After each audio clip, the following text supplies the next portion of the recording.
поем традицию, ну, наверное, так же, как и вы здесь стараетесь ее петь.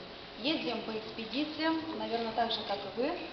Вот. Но что нас, наверное, отличает, то, что мы этим занимаемся уже на профессиональном уровне. Мы все что-то закончили, что-то еще дозаканчиваем.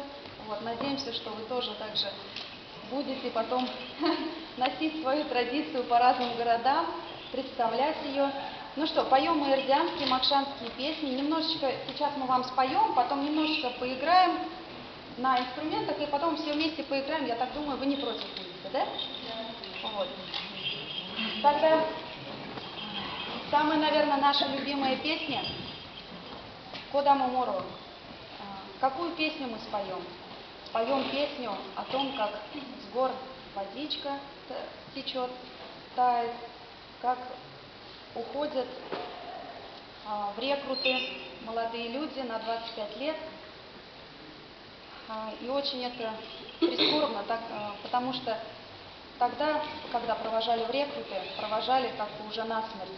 Изначально уже знали, поэтому и песня такая немножечко грустная будет. Кодамо